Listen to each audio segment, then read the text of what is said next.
आगे बढ़ेंगे।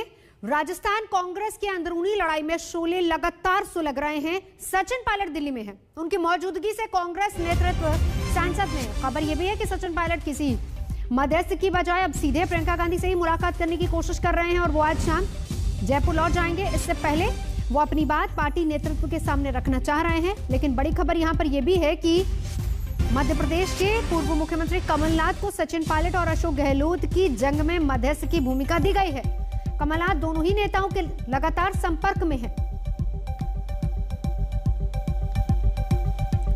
तो अभी तक खबर यह थी कि प्रियंका गांधी से सीधे मुलाकात करेंगे सचिन पायलट, जो खुद भी चाह रहे हैं कि डायरेक्ट मुलाकात हो, कम से कम अपनी बात रखी जाए, मध्यस्थ नहीं चाह रहे हैं। लेकिन खबर अब यह आ रही है कि कमलनाथ को गहलोत और पायलट दोनों के बीच में मध्यस्थ की भूमिका दी गई है। लगातार सचिन पायलट दिल्ली में हैं, मुलाकात की कोशिश हो रही है। इस बीच पायलट समर्थकों ने एक बड़ा आरोप लगा दिया। उन्होंने कहा कि उनके फोन टैप हो रहे हैं। तो बता दें कि सचिन पायलट के एक समर्थक विधायक वेद प्रकाश सोलंकी ने आरोप लगाया कि उनका फोन टैप किया जा रहा है। विधायकों ने जरूर कहा है कि फोन टैप हो रहे हैं। उसके साथ साथ में कई विधायकों ने, उन अधिकारियों ने ये भी कहा है, उनको डराने की कोशिश भी की है कि हमारे ऊपर से ऐसे इंस्ट्रक्शन आ रहे हैं, ऐसा लगने मिल रहा है कि जिससे कोई ट्रैप कराने की कार्रवाई हो रही है या ईसीडी पीछे लगी हुई है। इस तरह के एक दो विधायकों ने कहा भी ये बात, और ये बात खुद मुख्यमंत्री जी को जाके एक दो विधायकों ने कल बताई हुई है। लेकिन अगर ऐसा हो रहा है लोकतंत्र के अंदर तो विधायकों को अपना मुंह खोलना चाहिए और अपनी बात को पहुंचानी चाहिए। मैं देता हूँ कुछ लोगों ने कहा है, हमारे विधायक साथियों ने भी कहा है, उधर के जो विधायक साथी हैं तो उन्होंने भी ये चीज़ कही है कि फोन टेपिंग हो रहे हैं। अधिकारियों को किसी भी तरह पे उच्च अधिकारियों द्वारा या आदि से नीचे वाले अधिकारियों को भी ऐसा हो रहा है, उनको डराने धमकाने जैसी बात सामने आई है। वो कह रहे हैं कि फ़ोन टैप हो रहे हैं, जासूसी हो रही है। तो किसी प्रदेश में यदि कोई प्रदेश इन्हीं आशंकाओं के बीच में रहे, क्योंकि लोगों ने 1 बरस पहले इसी तरीके का दृश्य देखा था जब सरकार 42 दिन बाड़ेबंदी में रही, उप मुख्यमंत्री को, पीसीसी चीफ को बर्खास्त करना पड़ा और उसके बाद सरकार, एक चुनी हुई सरकार 42 दिन बाड़े में बंद रहे। और उसी आशंकाओं के बीच में यदि कोई विधायक आशंका व्यक्त करे कि हमारी जासूसी होती है और फ़ोन टैपिंग होती है, तो मुझे लगता है कि एक अघोषित किस्म का आपातकाल प्रदेश में लगा दिखता है। शरद मेरे साथ इस वक्त जुड़ चुके हैं। शरद, ये डैमेज कंट्रोल की कोशिश किस तरीके से हो रही है कांग्रेस की तरफ से? देखिए, ये कोई डैमेज कंट्रोल जो है वो अब रुकने वाला है नहीं।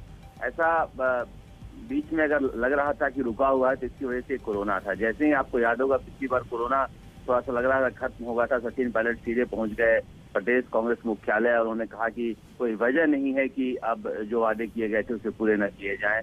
अब कोरोना का जैसे ही संक्रमण खत्म हुआ है, राजस्थान में ये आर्या पार की लड़ाई है। दिल्ली में सचिन पायलट मिलने की कोशिश कर रहे हैं क्योंकि वो कांग्रेस में रहना चाहते हैं, कांग्रेस में रहकर राजनीति करना चाहते हैं। उनकी लड़ाई यहाँ अशोक गहलोत से है। अपने जिस तरह के विधायक फ्रंट खोले हुए हैं, रोज 2 या 3 विधायक गहलोत सरकार के खिलाफ बोलते हैं, सिस्टम के खिलाफ बोलते हैं। जाहिर सी बात है कि विपक्ष की भूमिका में अब है जब तक उन्हें संतुष्ट नहीं किया जाएगा। इसलिए कांग्रेस का ये घर का झगड़ा इतनी आसानी से नहीं थमने वाला है।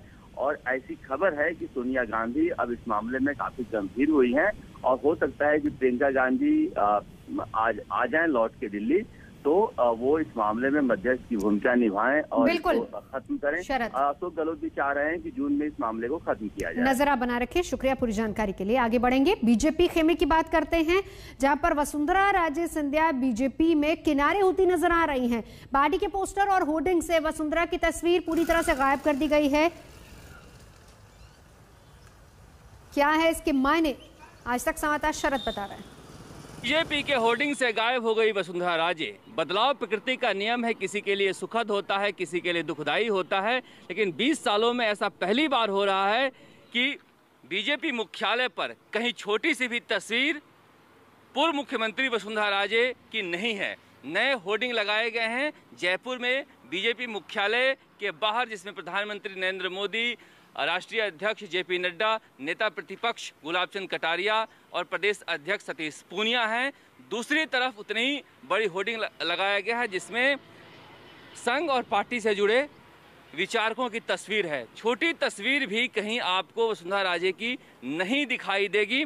ऐसा पहली बार हो रहा है 20 सालों में। निश्चित रूप से ऐसा लगता है कि पार्टी वसुंधरा राजे से आगे बढ़ गई है।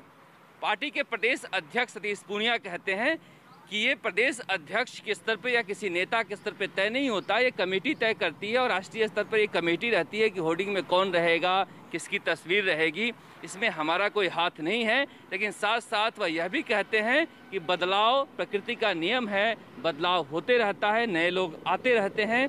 तो क्या माना जाए कि इस बार जब 2023 का चुनाव होगा उसमें वसुंधरा राजे बीजेपी की फेस नहीं होंगी।